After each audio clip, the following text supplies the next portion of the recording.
अंत में चुनाव होने हैं। अक्टूबर के दूसरे वीक में यह अनुमान लगाया जा रहा है, दूसरे सप्ताह में, कि चुनाव की घोषणा भी हो सकती है। कहा यह जा रहा है कि 8 तारीख यानी कि जिस दिन हरियाणा और जम्मू कश्मीर का रिजल्ट आना है चुनाव का, उसके बाद 15 अक्टूबर तक कभी भी जो है चुनाव की घोषणा हो सकती है।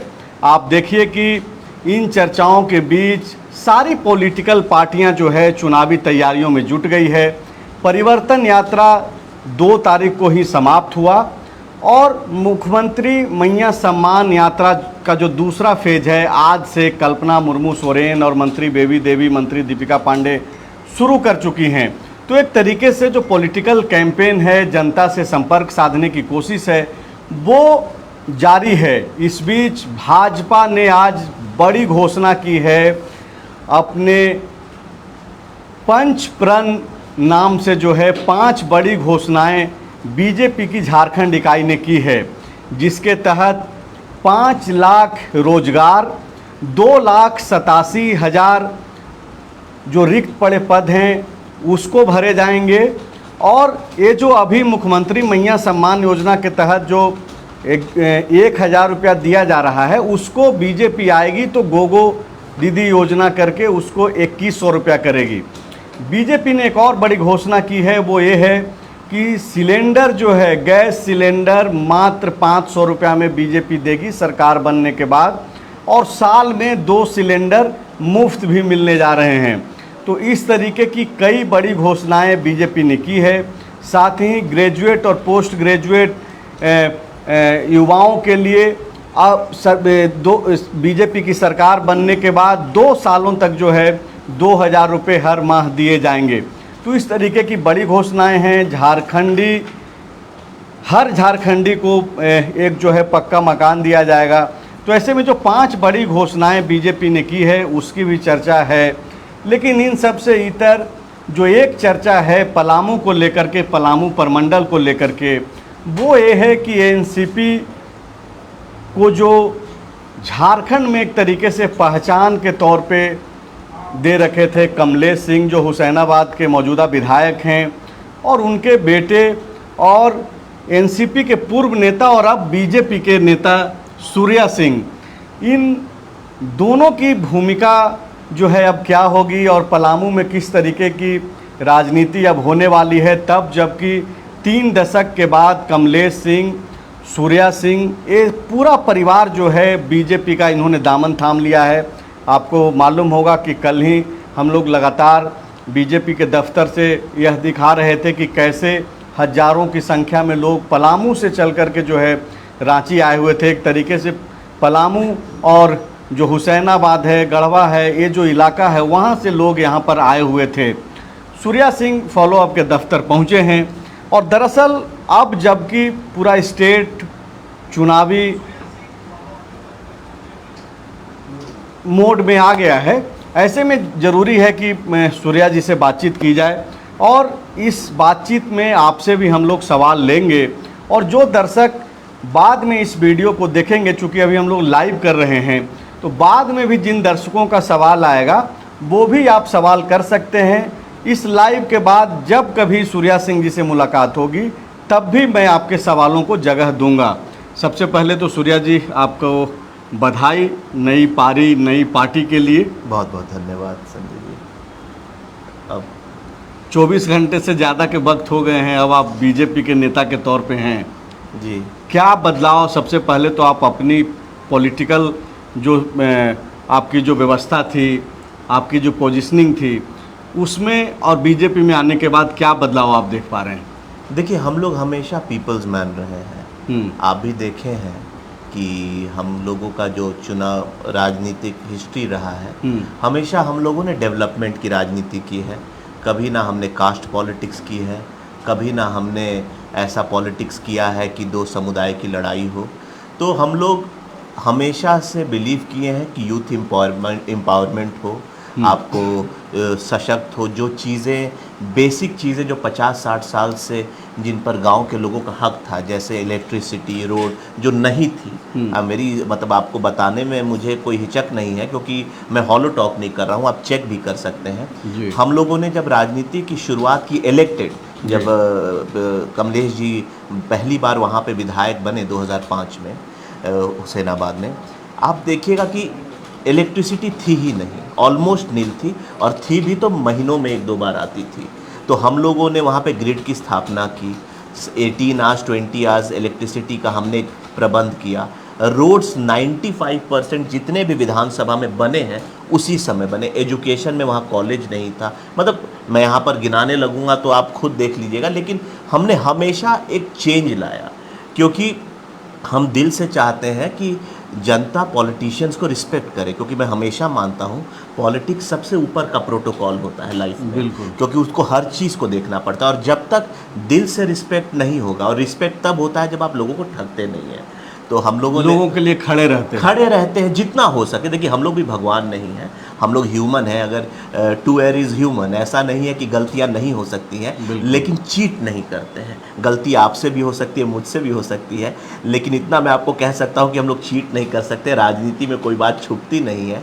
हम लोगों ने जितना हम लोगों की हैसियत थी, जितना हम लोगों को ताकत मिला, हमने लाइफस्टाइल ही चेंज किया। लेकिन अब की जो पॉलिटिक्स है और जो एक राय बनी है नेताओं को लेकर के लोगों के बीच, अब तो लोग बोलते हैं कि भाई जिसको चीटिंग नहीं करने आए वो तो पॉलिटिक्स में फेल हो जाएगा, सफल ही नहीं होगा। देखिए हर इंडिविजुअल की अपनी परसेप्शन होती है कि किस तरह से वो लोगों को देखते हैं, किस तरह से वो अपनी रिस्पॉन्सिबिलिटी को देखते हैं। मैं अपने बारे में बात कर सकता हूँ, अपने विज़न के बारे में बात कर सकता हूँ, बाकियों पे मैं क्या कमेंट करूँ। लेकिन अगर लोग, इसीलिए शायद पॉलिटिक्स में इतना रिस्पेक्ट नहीं है। अगर पॉलिटिशियंस ही ऐसे स्टेटमेंट करने लगे और अगर सोचने लगे कि हमें हर आदमी को डिसीव ही करना है, चीट ही करना है, तभी हम आगे बढ़ेंगे, तो फिर they are responsible for their own image. एक जो बात हो रही है सूर्या जी, खास करके आपके पिताजी की जो एक पहचान रही और एनसीपी की जो पहचान झारखंड में रही, पहले तो आप एनसीपी से जो एनसीपी में टूट हुआ, शरद पवार की पार्टी और अजीत पवार की पार्टी जो अलग अलग बन गई, आप अजीत पवार गुट में चले गए। पहले आप एनसीपी से एनडीए में आए और अब बीजेपी में चले गए, मतलब धीरे धीरे जो है आपको आपके ऊपर भगवा चढ़ा है। हाल के दिनों में यह देखा जा रहा है कि सूर्या सिंह जो हैं वो कुछ ज़्यादा ही मतलब हिंदुत्व को लेकर के बातें कर रहे हैं। पहले इस तरीके के लोग बोलते हैं कि इस तरीके का खुलापन नहीं था। आपने ये सवाल पूछा, बहुत अच्छा किया आपने पूछ के। अब आप एक बात बताएं, जब हम अपने मेजॉरिटी ऑफ द पॉपुलेशन की बात नहीं रखेंगे तो कौन रखेगा? अमेरिका बोलता है अमेरिकन्स फर्स्ट, रशिया बोलेगा रशियंस फर्स्ट।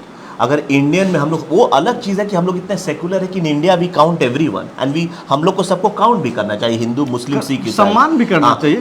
लेकिन आप ये बताइए, मुझे बस ये बताइए कि हमारा जो ये इंडिया गठबंधन है, जब हिंदुओं पे अत्याचार होता है तो वो क्यों नहीं बोलते हैं? ईरान में, इजराइल में क्या हो रहा है, पाकिस्तान, उसमें ज़रूर बोलेंगे, लेकिन उनको क्या रोकता है?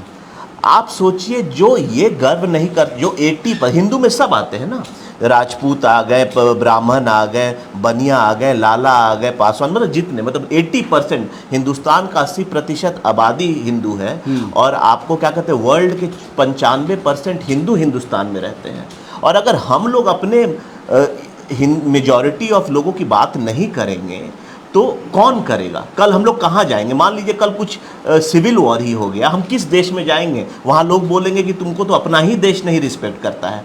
और जहाँ तक ये हिंदू मुस्लिम की बात है, मैंने ये स्टेटमेंट बोला है कि जो हिंदू ये बोलेगा कि हमें मुसलमान नहीं चाहिए, वो हिंदू हो ही नहीं सकता है।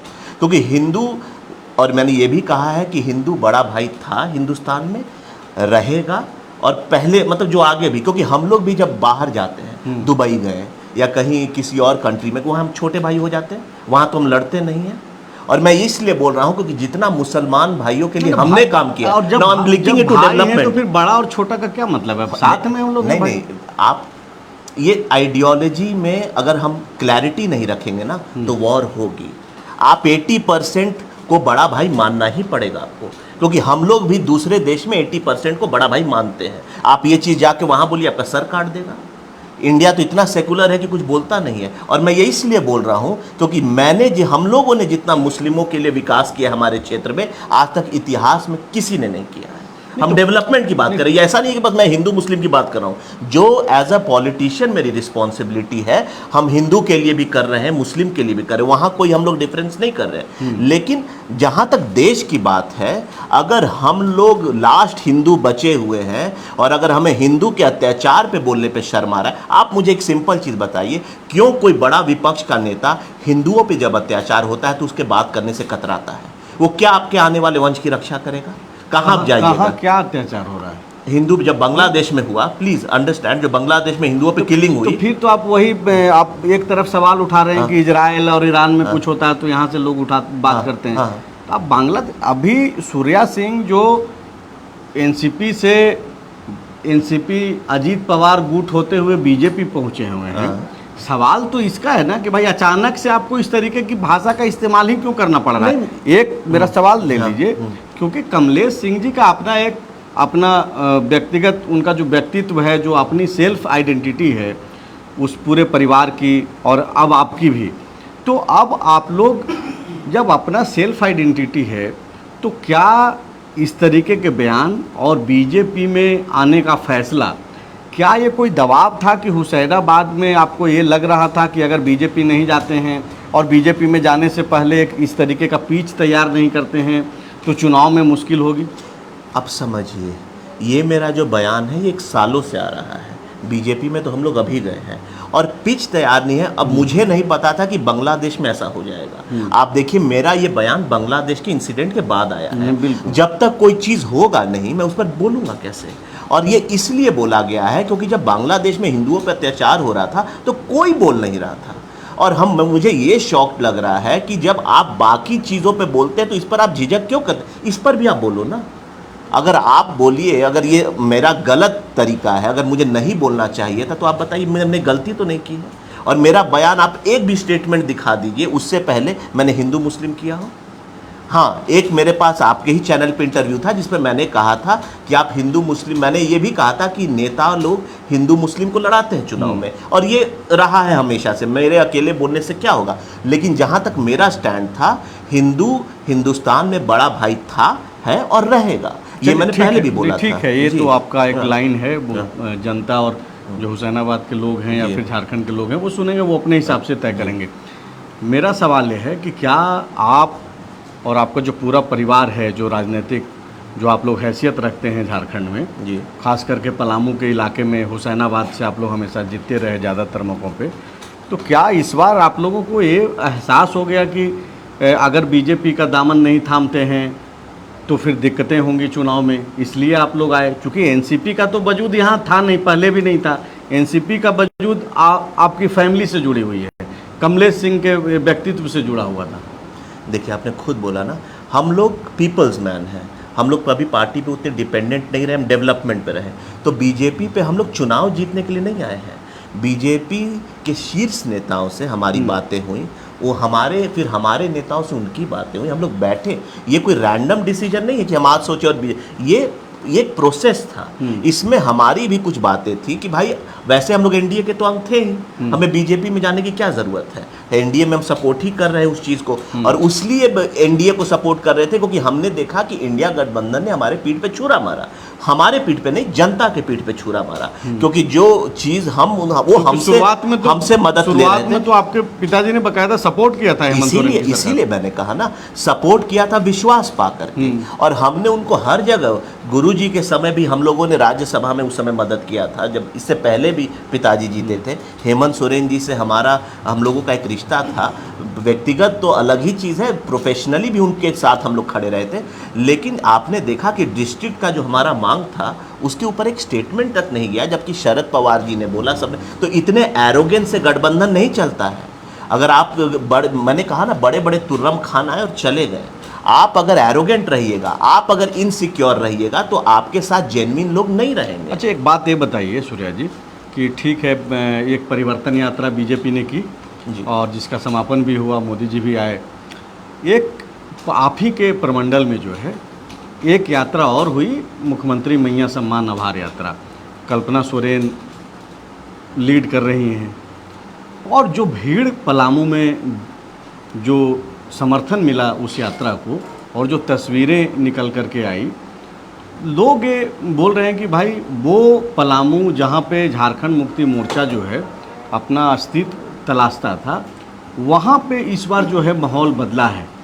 तो क्या आप लोगों के आने के बाद कुछ तस्वीरें बदलेंगी, पहले जैसे जो चीज़ें होती रही वही होगा, या फिर आप देख रहे हैं कि कल्पना जी के वो जो यात्रा है और झारखंड मुक्ति मोर्चा का जो कद एक तरीके से जो वहाँ पे बढ़ता हुआ दिखाई दे रहा है तस्वीरों के माध्यम से, क्या उसका प्रभाव आपको लगता है कि चुनाव में भी पड़ने वाला है?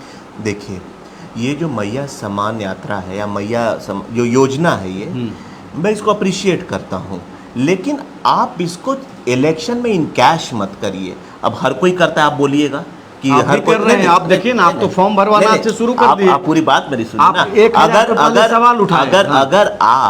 अगर आप मैया सम्मान यात्रा ही से पलामू का किस्मत जोड़ दीजिएगा तो पलामू मैं नहीं जोड़ रहा हूं, मैं आपको एग्जांपल बता रहा हूँ, मैं फ्यूचर मतलब बताने की कोशिश कर रहा हूँ। आज के लोग इंटेलिजेंट हैं, उनको पता है कि जो स्कीम्स आता है उसको छोटी रीजन, जेएमएम एक रीजनल पार्टी है, नेशनल पार्टी नहीं है। बहुत ऐसी स्कीम्स हुई हैं जो जेएमएम ने अनाउंस की है लेकिन उसको इम्प्लीमेंट नहीं कर पाया है, क्योंकि जेएमएम के पास वो संसाधन और विजन की कमी रहेगी। ये एक चुनावी मतलब अब आई विश कि ये कंटिन्यू रहे, क्योंकि मैं भी चाहूँगा कि मैया सम्मान नहीं होता, लेकिन मुझे जहाँ तक ये बैकग्राउंड दिखता है, मुझे लगता है कि ये इलेक्शन के पर्पस तक है। इलेक्शन के बाद फिर ये बाय डिफ़ॉल्ट कुछ प्रॉब्लम होगी, क्योंकि बड़ी बड़ी स्कीम को चलाने के लिए एक बड़ी विल पावर की ज़रूरत होती है, एक बड़े टीम की ज़रूरत होती है। एक बड़े कल हेमंत सोरेन जी फिर बोलने लगेंगे, रोने लगेंगे कि हमारा फंड रुक गया, इलेक्शन अगर जीत गया, एग्जाम्पल में मैं हाइपोथेटिकल बात कर रहा हूँ, तुरंत मैया सम्मान बंद हो जाएगी। वो बोलेंगे कि ये हो गया, फिर देखिएगा 2029 को इलेक्शन के समय मैया सम्मान चालू हो जाएगी, या अदर स्कीम्स हैं। आप समझिए हम लोग बीजेपी से क्यों जुड़े, क्योंकि बीजेपी पे पूरा देश विश्वास कर रहा है। बीजेपी के पास इतना बैकअप है कि अगर वो कोई स्कीम चालू करता है तो उसको इम्प्लीमेंट करते रहता है। मतलब आप ये बोल रहे हैं कि ये जो मैया सम्मान योजना है, अगर चुनाव बाद परिस्थितियां जेएमएम के पक्ष में अगर आती भी है, बनती भी है, तो ये कंटिन्यू नहीं होगा, और इसको कंटिन्यू रखने के लिए बीजेपी की सरकार बनानी पड़ेगी। और ये जो 2100 रुपया वाला, इसका रीज़न मैं इसलिए बोल रहा हूँ क्योंकि बस मैया सम्मान नहीं, आप देखिएगा पिछले 1-1.5 महीने से मुख्यमंत्री जी ने हर चीज़ को यस बोल दिया। जो 5 साल में यस नहीं बोला, वो 1 महीने में सब चीज़ को यस बोल दिया। अब समझिए क्या हो रहा है। उनको भी पता है कि ये नहीं हैंडल होगा उनसे, लेकिन उनका बस एक लक्ष्य है कि मुझे चुनाव जीतना है। जनता को क्या है, अब किसी की क्रेडिबिलिटी रही है वर्ड की, उन्होंने बहुत चीज़ अनाउंस किया, आज हुआ क्या, जनता देख रहा है। लास्ट में लॉलीपॉप थमा करके और आप सोच रहे हैं कि आपको पूरा बिरयानी मिल जाए, तो ठीक है, अब जनता सबक सिखाएगी। क्रेडिबिलिटी के मसले पे तो आप लोगों पे भी क्वेश्चन है ना। आप जैसे ही बात करते हैं नौकरी को लेकर के, तुरंत से बात आ जाती है कि भाई 2 करोड़ नौकरी का क्या हुआ, 15 लाख। देखिए, ये जो 2 करोड़ और 15 लाख की बात है ना, ये हर पार्टी जो है ना फुली इंप्लीमेंट नहीं कर पाती है, जो मैं बता रहा हूँ। लेकिन अगर आप इन एवरेज देखिएगा तो आप देखिएगा कि बीजेपी के द्वारा जो जो स्कीम्स दी गई हैं उसकी लॉन्गिविटी है, मतलब वो चल रही है। और आप ऐसे जो लुभावने स्कीम जो 1 महीने के देख रहे हैं ना, आप देखिएगा इसका कोई फ्यूचर नहीं रहेगा। तो आप भी तो लुभावना स्कीम बता रहे हैं ना, आप 2100 रुपया बोल रहे हैं, 500 रुपया में सिलेंडर बोल रहे हैं। क्योंकि ये बीजेपी इंडिया ही की नहीं, विश्व की सबसे बड़ी पार्टी है, उसके पास इंफ्रास्ट्रक्चर है, कुछ से भी बड़ी पार्टी बन जाए। अब आप देख लीजिए, लेकिन आपको भी पता है पिछले 15 सालों मतलब तीसरी बार प्रधानमंत्री आ रहे, देश में आ रहे हैं। तो मेरे ख्याल से देखिए, मैं इस पर कुछ नहीं बोलूँगा कि बीजेपी या जेएमएम, मैं सीधा ये बोलूँगा कि लोग डिसाइड करें कि किस में ज़्यादा जेन्युइनिटी है। नहीं, वो तो जनता तय करेगी, लेकिन चूंकि तय करने से पहले राय बनाना पड़ता है, और यही वजह है कि हम लोग बातचीत करते हैं, खबरें चलती है, कौन क्या सोच रहा है, कैसे। मैं आपको इंटरप्ट कर रहा हूँ। इस 5 साल में कोविड का चलिए 1-1.5 साल हटा दीजिए, क्यों नहीं कोई भी मेजर स्कीम लॉन्च हुई? क्यों सारी स्कीम्स और सारे पेंडिंग वर्क्स लास्ट के चुनाव के 1 महीने हो रहे हैं? लेकिन इसको आप देखिए ना, आप चूंकि आप बीजेपी के नेता हैं सूर्या जी, अब आप इसीलिए मैं ज्यादा बोल नहीं रहा हूं, क्योंकि लोगों को लगा, लेकिन ये सस्टेनेबल नहीं है। आप देख लीजिएगा, इनके पास इतना विजन और इंफ्रास्ट्रक्चर ही नहीं है कि इतनी चीजें जो अनाउंस की है सस्टेनेबल। मेरी बात सुन लीजिए, आपके कहने का मतलब है कि लास्ट टाइम में जो है हेमंत सोरेन निर्णय ले रहे हैं, और वो वोट को लेकर के है। लोक लुभावने तो आप ये एजेंडा। देखिए ना कि शिवराज सिंह चौहान जो अभी झारखंड बीजेपी के चुनाव प्रभारी हैं, मध्य प्रदेश में मुख्यमंत्री थे, चुनाव के समय इन्होंने मुख्यमंत्री लाडली बहना योजना लाया और उसका प्रभाव देखिए, चुनाव के महज 4 महीना पहले वो उन्होंने योजना लाया था। शिवराज सिंह के फेथ में और हेमंत सोरेन जी के फेथ में बहुत अंतर मतलब है। वही कि शिवराज बीजेपी सिंह- का नहीं, नहीं, भरोसा हमें और बता जेएमएम का नहीं, नहीं, भरोसा। No no no, Shivraj Singh बहुत ही सीनियर मुख्यमंत्री, वो 3 टर्म रहे हैं। हेमंत सोरेन जी अभी आए हैं, उससे पहले जो था उनका मुख्यमंत्री का कार्यकाल जो था वो बहुत छोटा था। शिवराज सिंह बहुत ही एक्सपीरियंस्ड पॉलिटिशियन है। अब देखिए, मैं ज़्यादा नहीं बोलूंगा, लेकिन आप 15 साल के मुख्यमंत्री को 5-6 साल के मुख्यमंत्री से नहीं काउंट कर सकते। काउंट देखिए, क्रेडिबिलिटी का सवाल है ना यहाँ पे, और बात है कि वही मैं credibility, exactly, मैं वही बोल रहा हूँ। नहीं, हाँ, और हाँ। आप ये टाइमिंग का भी सवाल है, क्रेडिबिलिटी के साथ टाइमिंग का सवाल है। तो आप क्रेडिबिलिटी, आप अपने नेताओं के पक्ष में तो बात कर रहे हैं, और उसी टाइमिंग पे अगर कोई दूसरा अगर कोई योजना ला रहा है तो आप बोल रहे हैं कि भाई। मैं क्यों इसलिए कर रहा हूँ क्योंकि मध्य प्रदेश और झारखंड में बहुत अंतर है, झारखंड और छत्तीसगढ़ में बहुत अंतर है। आप देखिए आज बाकी स्टेट्स जो बने थे, झारखंड के साथ उनकी क्या स्थिति है और आज झारखंड की क्या स्थिति है। आज झारखंड में अगर युवा सबसे ज़्यादा नाराज है किसी से भी तो वो क्रेडिबिलिटी से है। मध्य प्रदेश में ये प्रॉब्लम नहीं है। मध्य प्रदेश में ये जो आपने शिवराज जी का जो स्कीम बोला है वो चल रहा है, चलते रहेगा, भले चुनाव के पहले अनाउंस। हेमंत सोरेन जी ने बहुत स्कीम अनाउंस कर दिया है। क्या इनको पता भी है कि इतना खजाना सरकारी कर पाएगा कि नहीं? 1 महीना तो कर देगा, लेकिन आने वाले 5 साल क्या मतलब होगा? 1000 नहीं दे पाएंगे और आप 2100 दे पाएंगे, इतना खजाना है ऐसा ये है? कोई नहीं, तो नहीं, मतलब नहीं, हम फर्क बताते नहीं हैं, हम है। बताते क्यों? क्योंकि ये गवर्नमेंट डिसऑर्गेनाइज्ड है।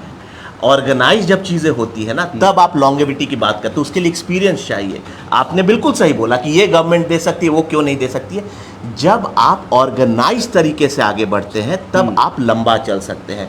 जब आप डिसऑर्गेनाइज तरीके से बढ़ते हैं तब आप छोटा चल सकते हैं। ये सरकार बहुत डिसऑर्गेनाइज तरीके से चल रही है और लास्ट में जिस तरह से अनाउंसमेंट हुई है 2020 मैच की तरह, ये आप चुनाव जीतने के बाद 5 साल का वक्त एक टेस्ट मैच होता है। It's not a 2020. This government is playing a 2020. BJP plays a test match. वो भी लास्ट ओवर पे। लास्ट ओवर में, and rest let the people decide. क्या लगता है, आप चूंकि आप बीजेपी का अब हिस्सा बन गए हैं, एक तो बीच में खबर आई कि सूर्या सिंह खुद चुनाव लड़ेंगे, उसको बीच में अब वो चीज़ें किनारे लगती हुई दिखाई दे रही है। क्या वजह है, अचानक से आप चुनाव लड़ने से पीछे क्यों चले गए? पीछे नहीं हटे हैं हम। हाँ। ऐसा है कि हम लोग अपने अब यही लड़ते हैं तो लोग बोलते बाप बेटा की पार्टी हो गई है। तो अब बाप बेटा तो लड़ ही रहे हैं कोल्हान में, चंपाई सोरेन भी और बेटा घाटशिला से और बाप सरायकेला से। प्लीज अंडरस्टैंड, हम लोगों का फोकस एक रहता है और अभी विधायक जी बहुत बेस्ट हेल्थ में है एंड ही मतलब वो अभी आगे बढ़ रहे हैं और हो सकता है मैं और कोई संगठन की जिम्मेवारी लूँ आगे, क्योंकि हर किसी को चुनाव ही लड़ने की ज़रूरत नहीं है ना, बहुत चीज़ आगे जिम्मेवारी भी लेनी है। हो सकता है मेरे को कुछ और जिम्मेवारी। मतलब एक चीज़ जिसकी कमी दिखती है पूरे देश भर में जी। और वो धैर्य की है, वो धैर्य आपके पास है कि अभी थोड़ा और वेट कर लिया जाए। वैसे तो युवाओं में धैर्य अब उस तरीके का है नहीं, पेशेंस बहुत लूज कर धैर्य जाता के साथ ना this is a right time for everything. हर चीज़ सही वक्त पे जब होना होता है हो जाती है। और हमसे ज़्यादा जहाँ तक चुनाव की बात आती है, जनता की आवाज़ आती है। तो जब लगेगा सही समय तो बिल्कुल अभी बहुत और जिम्मेवारियाँ हैं। तो आप किस तरीके से सोचते हैं राजनीति को लेकर के? एक तो आपका ड्रेसिंग सेंस से लेकर के जो है आपका हेयर स्टाइल, बोलने का तरीका, उस पर भी लोग अभी आपका कॉन्क्लेव में जो आप जिस तरीके से अपनी बात रख रहे थे, बहुत सारे कमेंट्स और फ़ोन कॉल्स भी आ रहे थे कि भाई ये सूर्या सिंह का जो पॉलिटिक्स है, जो स्टाइल है, बोलने का जो तरीका है, वो झारखंड के नेताओं से मैच नहीं करता है। नहीं, ऐसा नहीं है। झारखंड, देखिए ये कोई ऐसी चीज़ नहीं है। देखिए मेरी एजुकेशन बाहर हुई थी, लेकिन मेरे स्ट्रगल को किसी ने नहीं देखा है। हमने राजनीति में जो स्ट्रगल किया है वो मेरे क्षेत्र के लोग जानते हैं। कौन सा स्ट्रगल आपको करना पड़ गया? आपके पिताजी मंत्री रहे और लगातार आपको पता है कि हमारे ऊपर राजनीति में कितने झूठे इल्ज़ाम लगे। अरे तो वो तो अब सब लोग बोल रहा है कि आप तो बीजेपी में गए हैं, वो सब खत्म हो यही जाएगा। तो दिक्कत है। ये आपने, अब आप ये बताइए, आज ये अदालत में क्या किसी को पता है झारखंड में कि हम लोग एकमात्र ऐसे लोग हैं जिसको ईडी से क्लीन चिट मिला है कांग्रेस ही के समय से? तो बीजेपी की क्या बात आ रही है? और क्या किसी को पता है कि कांग्रेस ने हम पे जो इल्जाम लगाया था, डिपार्टमेंट ईडी का पहला, वर्ल्ड का, इंडिया का पहला केस मेरे ऊपर हुआ था, इंडिया का पहला ईडी का केस हिंदुस्तान में हमारे ऊपर, मतलब हमारे 4 लोगों के ऊपर हुआ था। लेकिन वो थी हड़बड़ी जिसमें कांग्रेस ने बोला कर दो केस, और जब कोई किसी के लिए कुआं खोदता है तो खुद गिरता है। आज कांग्रेस कंप्लेन कर रही है, कांग्रेस ने जो केस कराया था डिपार्टमेंट ने खुद लिख करके दिया, इनके ऊपर जिस विभाग के मंत्री थे इन्होंने तो कुछ गलत ही नहीं किया है। तब केस ही चेंज हो गया, तब केस आया कि अब इनसे आय से अधिक कर दो। आय से अधिक तो हम आपके कैमरामैन पे भी लगा सकते हैं, 50 रुपया पे भी केस लग सकता है। हमारे ऊपर 3 करोड़ का केस लगा और हमारी हजारों करोड़ की जो 2000 साल से प्रॉपर्टी थी उसको अटैच कर दिया गया। हम आज तक रोए हैं, हमें क्या कह, लेकिन आजकल मैं फैशन देखता हूं, किसी के ऊपर केस होता है और तुरंत बोलने लगते हैं कि हमारे ऊपर केस हो गया, हमें जेल डाल दिया गया, मैं जेल रहा। हमारे ऊपर इतना कुछ हुआ, मैं कभी पब्लिक में रोया? लेकिन लोग अब बोल रहे हैं कि अब ये जो संपत्ति जो अटैच्ड है, नहीं, वो ऑलरेडी मुझे क्लीन हो चुका है। ये कांग्रेस की देन थी। आप बताइए ना, कांग्रेस के डिपार्टमेंट ने हमें बताया, हमें 3-4 करोड़ का इल्जाम था, हमने उससे पहले हमने गरीब, ये सब बोलना नहीं चाहिए कैमरा पे क्योंकि लगता है कि हम बता रहे हैं, लेकिन हमने गरीब बच्चों लोगों के लिए 5 करोड़ की जमीन दान दे दी थी केस से पहले। मतलब दान दे दी थी अपनी जमीन हम लोगों ने कि वहां स्कूल खुले, क्योंकि हमारे यहाँ स्कूल नहीं था। वो कौन किया है ये? लेकिन अब यहाँ पर मैं क्या बोलूँ, लेकिन बोलना बहुत आसान है, लेकिन आप हर किसी को तराजू में नहीं तोल सकते हैं। मेरे परिवार की एक पृष्ठभूमि रही थी, मेरी पढ़ाई ये मेरे पिताजी के सब बनने से पहले ही इंडिया के टॉप स्कूल में हुई, ये हुई। तो ऐसा नहीं कि हम ऐसे घर से आए थे कि हमारे पास कुछ नहीं था। आपको भी पता है, मैं ज़्यादा इस पे नहीं बोलूँगा, नहीं तो लोग बोलेंगे एरोगेंस की बात है। लेकिन आप क्यों ऐसा होता है कि पंजाब में कोई पॉलिटिशियन रेंज रोवर में चल रहा है तो उस पर क्वेश्चन नहीं होता है, लेकिन झारखंड में अगर वो अफोर्ड भी कर सकता है और अगर चल रहा है तो उसको भ्रष्टाचार बोल दिया जाता है। झारखंड का सबसे बड़ा प्रॉब्लम है हिपोक्रेसी। इसीलिए यहाँ पर पॉलिटिशियन जो है ना सच दिखा नहीं पाते, और अगर सच दिखाएंगे, जो सच है, मैं ये नहीं बोल रहा हूँ कि कल आपके पास साइकिल था और अब आपके पास रेंज रोवर हो जा रहा है, मैं उसकी बात नहीं कर रहा। लेकिन अगर आप पॉलिटिक्स में आने से पहले भी रेंज रोवर में हैं तो अगर आप आगे, तो ये आपका गुनाह है क्या? नहीं, बिल्कुल गुनाह नहीं है। हाँ, आप डेवलप करिए ना, लोगों को लाइफस्टाइल अच्छा दीजिए। हम झारखंड में अभी भी बहुत पीछे चल रहे हैं, इसीलिए युवा का ये हाल है। यहाँ पर पॉलिटिशियंस लोगों को एक चीज सबसे पहले दूर करना है, हिपोक्रेसी, और जनता को भी समझना है जो आपके लिए काम करे उसको चुनिए। बाकी कोई क्या घड़ी पहन रहा है, कोई क्या पहन रहा है, वो अलग चीज है, वो उसको एक्सप्लेन करना होगा तो करेगा, वो आपका डिपार्टमेंट नहीं है। एक्सप्लेन मुझे नहीं लगता कि करना भी चाहिए, या फिर लेकिन लोग जज करते हैं ना। अब जैसे आपने बोला, कल आप बोलिएगा आपकी गाड़ी 5 लाख की है, आपकी ये चीज है। अरे तो मैं तो राजनीति से पहले भी पहनता था, तो मैंने गुनाह कर दिया क्या? नहीं, मैं तो इसलिए आपसे पूछ रहा था कि लोग ऐसा बोल रहे हैं, लोग कि तरीका। प्लीज अंडरस्टैंड, झारखंड की हालत बहुत खराब है। यहाँ पर ठगा जा रहा है लोगों को, और ये खत्म होना जरूरी है। पॉलिटिशियन पे फेथ आना जरूरी है, तभी होगा when class will come in politics. और क्लास का मतलब ये नहीं है कोई रोल्स रॉयस से भी आता है उससे आपको बात करने का मन नहीं करेगा। Money can not buy class, class comes from within. ये डीएनए से आता है, ये आप स्ट्रगल से आता है, व्यवहार से आता है, और आप लोगों के लिए अच्छा करना चाहिए। मैं अभी भी आपसे जो बात कर रहा हूँ आपसे छुपा सकता हूँ, लेकिन ऊपर वाला कोई तो है ना। नवरात्रि चल रहा है, वो तो मुझे देख रहा है, मुझे उससे तो डर होगा ना। आदमी को कहीं ना कहीं खासकर पॉलिटिक्स में हिपोक्रेसी छोड़ करके सच बोलना चाहिए। अच्छा, चलिए कुछ सवाल आपसे पूछते हैं, उसके बाद जो दर्शकों का जो सवाल है कमेंट्स का, और जो स्टूडियो में जो लोग हैं उनसे बातचीत करेंगे। एक सवाल, मेरा आखिरी सवाल आपसे है, और वो ये है कि क्या लग रहा है आपको, क्या ये जो चुनाव में आप लोग जो जा रहे हैं, बहुत यकीन से आए हैं, भरोसा से आए हैं आप लोग बीजेपी में, क्या आप यह देख पा रहे हैं, महसूस कर पा रहे हैं कि आपकी सरकार बनने जा रही है? नहीं, इट्स मतलब फाइट है, लेकिन मुझे लग रहा है इस बार बीजेपी को एज रहेगा। और मैं इसलिए मैंने फाइट बोला, नहीं तो अगर आपको लगता कि ये क्लीन स्वीप है, फाइट क्यों है? क्योंकि इस बार सच ने, इस सरकार ने बहुमत होने के बावजूद लोगों के इमोशन से खिलवाड़ की है। क्यों खिलवाड़ की है? क्योंकि सारी योजनाएं चुनाव के 1 महीने पहले आई है, और मैं आपको फिर से बोलता हूं, इसमें से 90% स्कीम 1 महीने बाद चुनाव के बंद हो जाएगी अगर ये जीत करके आएंगे। अब इसको रीमॉडिफाई करना होगा, इसको प्रॉपर प्लान से करना होगा, और ये बीजेपी ही कर सकती है, क्योंकि बीजेपी का ट्रैक रिकॉर्ड जो स्कीम लॉन्च कर देते उसमें ठगने का नहीं है। बाकी क्या चीज़ है मैं वो नहीं, 5 लाख 15 लाख में वो डिबेट में नहीं करें, क्योंकि हर नेता का वैसा रहता है, लेकिन बीजेपी का इम्प्लीमेंटेशन बेटर है। वाले लोग अगर सुने आपका ऐसा बयान न, तो बाद में हो सकता है चिट्ठी भी जाए या फिर फोन जाए कि भाई सूर्या जी अब आप एनसीपी का हिस्सा नहीं है, अब आप बीजेपी का हिस्सा हैं, तो हम सच बोल रहे हैं। बीजेपी में बोला जाए वही बोलना है पार्टियों। ऐसा है संजय जी, बीजेपी का भी जो सही नेता रहता है ना, वो सही बताता है। पॉलिटिक्स अपने जगह है, बीजेपी मैं क्या आपको बता रहा हूँ, मैं समझा रहा हूँ ना, जो स्कीम्स बीजेपी ला रही है वो चलेगी, लेकिन जो स्कीम्स ये आ रहा है, जब ये 5 साल नहीं चला पाई, आगे क्या चलाएंगे। मैं चाहूँगा कि जो कैमरा जो है रानी पे फोकस कीजिए। रानी और सिद्दीकी कुछ सवाल करना चाह रहे हैं। मेरे 2 सवाल हैं। एक तो पहले आपको नई पारी के लिए शुभकामनाएं, और दूसरा ये, पहला ये कि आपके जाने से, आप लोगों के एनसीपी से बीजेपी में आने पर पलामू प्रमंडल में या जो आपके क्षेत्र हैं, हुसैनाबाद क्षेत्र या हरिहरगंज, वहाँ कैसे मजबूती मिलेगी बीजेपी को। और दूसरा ये कि चुनाव से ठीक पहले आप लोगों ने, आप कह रहे हैं कि चुनाव से ठीक पहले मैया स्कीम आया, तो चुनाव से ठीक पहले आप लोगों ने पाला क्यों बदला? आपको डर था कि एनसीपी से आपको टिकट नहीं मिलेगा इस बार? टिकट तो यही लोग तय करते हैं। नहीं, this will again go as arrogance, ऐसी बात नहीं है। लेकिन झारखंड यहाँ टिकट की बात नहीं थी, जो प्रदेश अध्यक्ष भी रहे थे।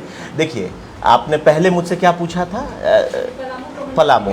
बस पलामू प्रमंडल में तो मजबूती मिलेगी ही, क्योंकि विधायक जी बहुत पुराने नेता हैं, 50 साल से राजनीति कर रहे हैं, और हर जगह उनका वोट बैंक है। और इसके अलावा झारखंड में भी ये जो क्षत्रिय कम्युनिटी उसके ये महासंरक्षक भी हैं।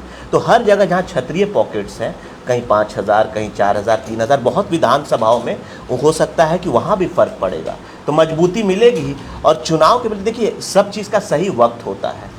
अब हम लोगों को, कि बीजेपी के शीर्ष नेताओं को लगा कि हम लोगों को एक बड़ी रिस्पॉन्सिबिलिटी लेनी चाहिए, क्योंकि जिस तरह से हम लोगों ने डेवलपमेंट किया है, सारा चीज़ सामने है। हमारा क्षेत्र आज भी बहुत पीछे है, लेकिन वो क्या था और आज क्या है, बहुत अंतर है। अब एक दिन में वो शहर नहीं बन जाएगा, लेकिन स्टडी किया गया, और हमें अगर कोई बिगर रिस्पॉन्सिबिलिटी फैमिली में दे रहा है, और जैसा हिमंता जी ने अभी कल बोला था कि he had a word with NCP, तो it's an understanding within family. Mithilesh Thakur आते हैं और लगातार उनके झामुमो में लोग वहाँ से शामिल हो रहे हैं। वो कह रहे हैं कि अब वो जाकर गढ़वा का जो रंग रूप है उसे चेंज कर रहे हैं, यानी पलामू प्रमंडल को वो बदल रहे हैं। ठीक है, तो मेरे तरफ से उनको शुभकामनाएं, ऑल द बेस्ट। बदलना चाहिए, जिनको भी मौका मिले करें, बाकी जनता तय करेगी कितना वो बदल पाए हैं। रिजल्ट आने वाला है चुनाव का, चुनाव तो लड़ रहे हैं ना वो मिथिलेश ठाकुर जी, चुनाव तो लड़ेंगे ना। बिल्कुल लड़ेंगे, और लड़वाएंगे भी। वो सिद्दीकी हैं, हाँ भाई, मंत्री हैं, इतना बड़े ताकतवर मंत्री हैं, करें। सूर्या जी, मेरा सवाल युवाओं से जुड़ा है, क्योंकि आप एक यूथ हैं और आने वाले राजनीति में जो है आपकी सहभागिता जो है बहुत इम्पोर्टेंट रहेगी। आपकी पार्टी ने आज 5 लाख युवाओं को रोज़गार देने की बात कही है। हम ये जानना चाह रहे हैं कि सूर्या जी के पास क्या, या सूर्या जी के पास कहें, या फिर सूर्या जी क्या सोचते हैं नियोजन नीति को लेकर के, क्या वो पैमाना क्या रहेगा, किस आधार पर आप 5 लाख नौकरी देंगे और परिभाषित कैसे करेंगे? क्योंकि रघुवर दास के टाइम पर जो है 1985 एक जो है पैरामीटर सेट किया गया था, जिसका लोगों ने विरोध किया था, खास करके यहाँ पर बाहरी भीतरी की बात हुई थी। सूर्या जी उन युवाओं को कैसे कन्विंस करेंगे और 5 लाख नौकरी को कैसे, किस आधार? देखिए, मेरे ख्याल से तो अभी तक झारखंड में युवाओं को नियोजन नीति और फलाना ढिकाना से ठगा ही गया है। जिस दिन नौकरियां आने लग जाएंगी उस दिन तय करने की ज़रूरत ही नहीं है।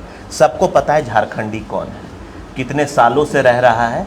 देखिए, मेरे ख्याल से ना हम लोग प्लान्स बहुत बना देते हैं। जब एक बार मुझे धरातल पे चीज़ें रखे मिलेंगी तब मैं इस पर स्टेटमेंट देना चाहूँगा। अभी तक बस मुझे पेपर्स में दिखते हैं। जिस दिन मुझे लगे, क्योंकि अभी सबसे बड़ा क्या है ना, देखिए मैंने इसको पहले भी बोला था, अब झारखंड की रिक्वायरमेंट है कि प्राइवेट प्लेयर्स ऑल्सो कम इन, जैसे टाटा है, वैसे रिलायंस है। अब बड़े बड़े प्लांट लगने की ज़रूरत है। क्यों ये नहीं हो पा रहा है? सबसे नियोजन नीति से भी ज़्यादा सबसे इंपॉर्टेंट है कि कोई बड़े इन्वेस्टर का झारखंड में फेथ क्यों नहीं हो पा रहा है। एमओयूज हो रहे हैं, सब चीज़ हो रहा है, लेकिन फेथ क्यों? ये दिखाता है कि we need a strong leadership. ऐसा लीडरशिप चाहिए जिससे इंडिया के या वर्ल्ड के जो टॉप बिलियनर्स हैं या जो टॉप लोग हैं वो कनेक्ट कर सके, बिकॉज दे मीन बिजनेस। वो टाइम वेस्ट नहीं करेंगे कि नियोजन नीति क्या पास होगी, वो अपना प्लांट लगाएंगे और जहां प्लांट लगाएंगे वहां 10,000 लोगों की नौकरी मिलेगी और वो 10,000 झारखंडी रहेंगे। तो मेरे ख्याल से let's wait for a nice leadership, तब हम लोग के पास हर चीज़ क्लैरिटी रहेगा। मतलब इसके लिए इंतजार करना चाहिए, करना सूर्या चाहिए। ये बोल रहे हैं। आप राजमोहन कुछ सवाल आप पूछना चाहते हैं?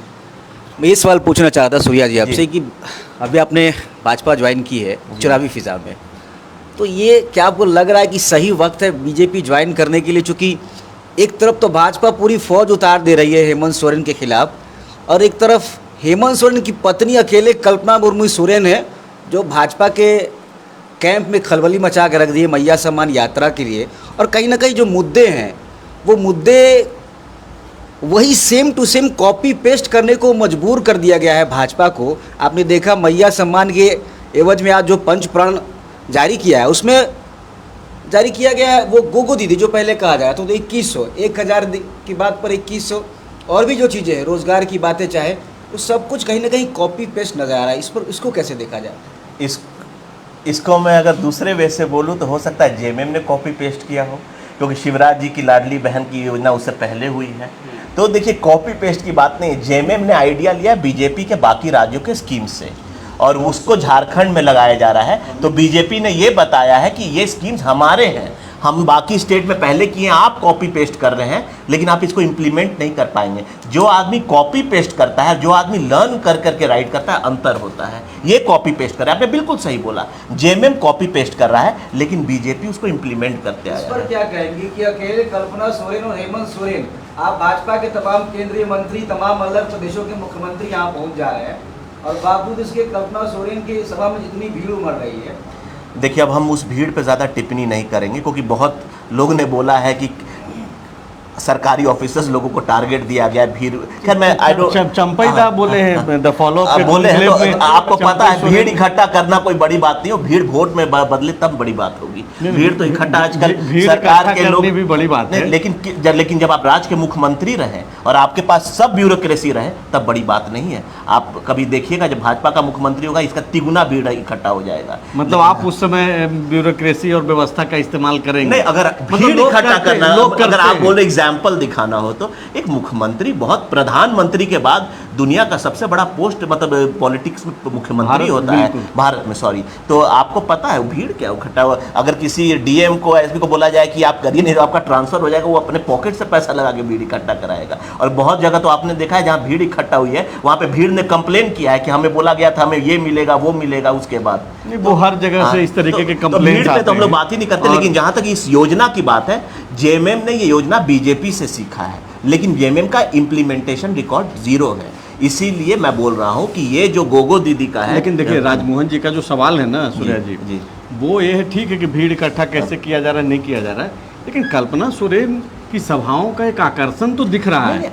एज ए जर्नलिस्ट हम लोग जो चीज़ों को देख रहे हैं, आप नेता हैं, विपक्ष में आपकी बात करनी है, आपको रखनी है बात, तो आप कुछ भी खारिज नहीं। तो मैंने लेकिन क्या इन चीज़ों को एक्सेप्ट नहीं किया जा सकता है? आप चूंकि ईमानदारी से बात करते हैं। ऑब्वियस है कि ये ऑब्वियस है कि अट्रैक्शन तो थोड़ा रहता ही है हर लीडर का।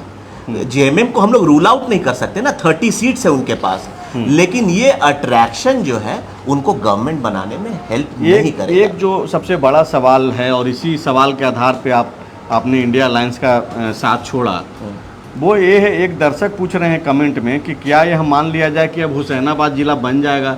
मतलब ये बीजेपी में जाने से पहले आपने ये शर्त रखी है या नहीं रखी है, या फिर बस ये है कि चुनाव लड़ना? बीजेपी के पास मुझे शर्त रखने की जरूरत नहीं है, क्योंकि बीजेपी डेवलपमेंट की राजनीति करता है और ये बात ऑब्वियस नहीं, ये ऑब्वियस है। उनको पता है कि जिला हमारा एक सेंटिमेंट है, हर चीज बोलने की जरूरत नहीं है। हर बीजेपी एक सेंसिबल पार्टी है और ये होगा, क्योंकि आपको भी पता है, सबको पता है, इट्स एन ओपन सीक्रेट कि हम लोग क्यों हेमंत सोरेन से नाराज हुए। नहीं तो हेमंत सोरेन से हमारी क्या दिक्कत थी? It's an open secret. Hemant Soren का एरोगेंस हेमंत सोरेन को ले डूबा है, हेमंत सोरेन का इनसिक्योरिटी उनको ले डूबा है, इसीलिए अच्छे लोग उनके साथ छोड़ते चले गए हैं और ये इनको बाद में पता चलेगा, ये फेक लोगों के साथ घिर जाएंगे।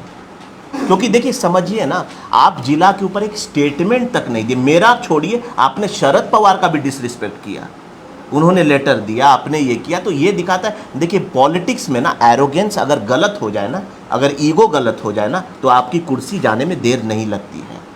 तो मतलब आप ये बोल रहे हैं कि ये जो किसी का सवाल था दर्शकों का कि हुसैनाबाद को लेकर के अब आप एश्योर हैं या नहीं हैं? हुसैनाबाद मतलब को जिला हमने बनवा दिया है। देखिए जिला आज ऐसा नहीं कि जिला हमने बोला जिला बना दो, उस जिला के लिए काम करना पड़ा था। हुसैनाबाद में ना पावर था, ना रोड था, ना कॉलेज था, ये सब कौन लाया? ये सब हम लोग लाए। तब हमने बोला प्रखंड हमने बनवाए। जिला का जो मतलब ये सोचिए, अब तो जिला कल भी डिक्लेयर हो सकता है, क्योंकि हार्ड वर्क हमने कर दिया है। लेकिन अब हमारे साथ राजनीति हुई, हमारे साथ देखा गया कि जिला बढ़ जाएगा तो हमारी लोकप्रियता बढ़ जाएगी। तो कोई लीडरशिप अगर इतना इनसिक्योर हो जाए, अगर कल हम उस पद पे पहुंचे, अगर मान लीजिए हम हाइपोथेटिकल बता रहे हैं कि अगर मुख्यमंत्री के पद पे हम पहुंच करके हम आने वाले यूथ को नहीं बढ़ाएं, हम अपने फेलो पॉलिटिशियंस की जेन्युइन मदद नहीं करें, तो कोई मुझे लीडर मानेगा? लीडर का मतलब ही क्या होता है? नेता तो हर कोई बन जाता है। लीडर बनने के लिए आपके अंदर वो क्वालिटी होनी चाहिए, और वो फ्रॉम विद इन आता है, उसको आप फेक नहीं कर सकते हैं। तो यहाँ पर जेएमएम की सबसे बड़ी चीज़ थी कि इनका ऐसा कोई सगा नहीं जिनको इन्होंने ठगा नहीं। एक और कमेंट में जो दर्शकों का जो सवाल है वो ले लेते हैं, सिद्दीकी से वो सवाल ले रहे हैं, और इसके बाद चूँकि लाइव अब लंबा हो रहा है तो इसको समाप्त भी करेंगे। सिद्दीकी अगर सवाल है तो आप दो सवाल है। तो एक सवाल ये है कि ये जो जयराम महतो को लेकर के है कि अग्रेशन से झारखंड चलेगा, और दूसरा है कि महंगाई पर सूर्या सिंह का क्या स्टैंड है? देखिए जहाँ तक जयराम महतो जी का ओपिनियन है, उनका ओपिनियन होगा, लेकिन मैंने अग्रेशन को प्रोग्रेशन से जोड़ा है, क्योंकि मैं तो पलामू ही से आता हूँ, वहाँ तो मैं बचपन से अग्रेशन देख रहा हूँ। तो अग्रेशन क्या होता है? अग्रेशन एक फ्रस्ट्रेशन होता है सिस्टम का। उस फ्रस्ट्रेशन को अगर हम लोग राइट चैनलाइज नहीं करेंगे तो जो अग्रेशन दिखा रहा है कल उसके लिए घातक हो जाएगा। नेता तो अपना काम करके चला जाएगा, लेकिन वो बेचारा जेल में चला जाएगा। अग्रेशन रखिए, लेकिन सिस्टम को एकता रखिए, अग्रेशन से ज़्यादा यूनिटी रखिए। और मैं हमेशा बोलता हूँ कंप्लीट डिस्ट्रक्शन जिस तरह से लोग बोल रहे हैं, अगर उसको अग्रेशन का मतलब होता है, जैसे आपने उस दिन कॉन्क्लेव में भी बोला था कि भीड़ तो हत्या भी कर देती है, तो क्या वी शुड इनकरेज? अगर हम कर भी रहे हैं तो हम आने वाले जनरेशन को क्या सिखाते जा रहे हैं? कल वो क्या करेंगे? कल तो वो हमसे ही, जैसे बाप बेटे से सीखता है, वैसे ही अगर हम लोग इस परंपरा को सिखा के छोड़ के चले जाएंगे तो कल का यहाँ सिविल वॉर हो जाएगा। तब तो ठीक है भाई, जिसको जो पसंद है उसको मार दो। अग्रेशन को आप पॉजिटिव मूड में आप नहीं, अग्रेशन तो जरूरी है, लेकिन it should lead to progression, it should not lead to depression, it should not lead to frustration in that way कि जो अग्रेसिव है उसका करियर खत्म हो जाए। तो हर किसी का देखिए यही तो पता चला कि कोई अपने पॉलिटिक्स में सेट हो गया और उसके पीछे वाला लोग का लाइफ एग्जैक्ट। संजय जी ऐसा है, अग्रेशन सब में है, आप में, हम में, सब में, लेकिन आप कैसे, I said that in conclave कि it should be constructive not destructive। तो मेरे ख्याल से लीडर्स कैसे डिफरेंशिएट होता है, कौन नेता हमको चाहिए? जो आप विजन दे, और नेता का विजन होना चाहिए कि अग्रेशन को राइट वे से चैनलाइज करे कि रिजल्ट भी मिले उससे, लेकिन कोई मतलब they should be not know loss of life. तो चलिए, मैं शुक्रिया सूर्या जी, आपने समय दिया, फॉलोअप के दफ्तर आप आए, सवालों को भी लिया, दर्शकों के भी सवालों का जवाब आपने दिया। आगे भी हम लोग कोशिश करेंगे कि सूर्या सिंह जी से बातचीत करें। एक सवाल है, एक सवाल ये है, ये तो स्पष्ट हो गया है, हुसैनाबाद से जो चुनाव लड़ने की बात है वो कमलेश सिंह जी ही चुनाव लड़ेंगे। फ्यूचर में चुनावी राजनीति में सूर्या जी जाएंगे बैकडोर से। अभी जो देख रहे हैं हम लोग, नहीं आप तो हैं, लेकिन मतलब सामने से मतलब नहीं है, इस बार चुनावी नहीं लड़ रहे हैं। तो जो भी दर्शक अब तक इस लाइव में बने हुए थे, आप तमाम दर्शकों का शुक्रिया, और जो बाद में भी देखेंगे उनका भी पहले ही से शुक्रिया। और आप लगातार फॉलोअप के इस प्रयास से जुड़ते रहिए। हम लोग यह कोशिश कर रहे हैं कि फॉलोअप के दफ्तर में जो हमारे जो गेस्ट आते हैं, जिनको सुनना आपके लिए अच्छा है, झारखंड की पॉलिटिक्स के लिए उनके मन मिजाज में क्या चलते रहता है, इन तमाम पहलुओं पे हम लोग बातचीत करते हैं। आज हमारे दफ्तर में सूर्या जी आए थे, आपका भी शुक्रिया, और सूर्या जी आपका भी बहुत शुक्रिया।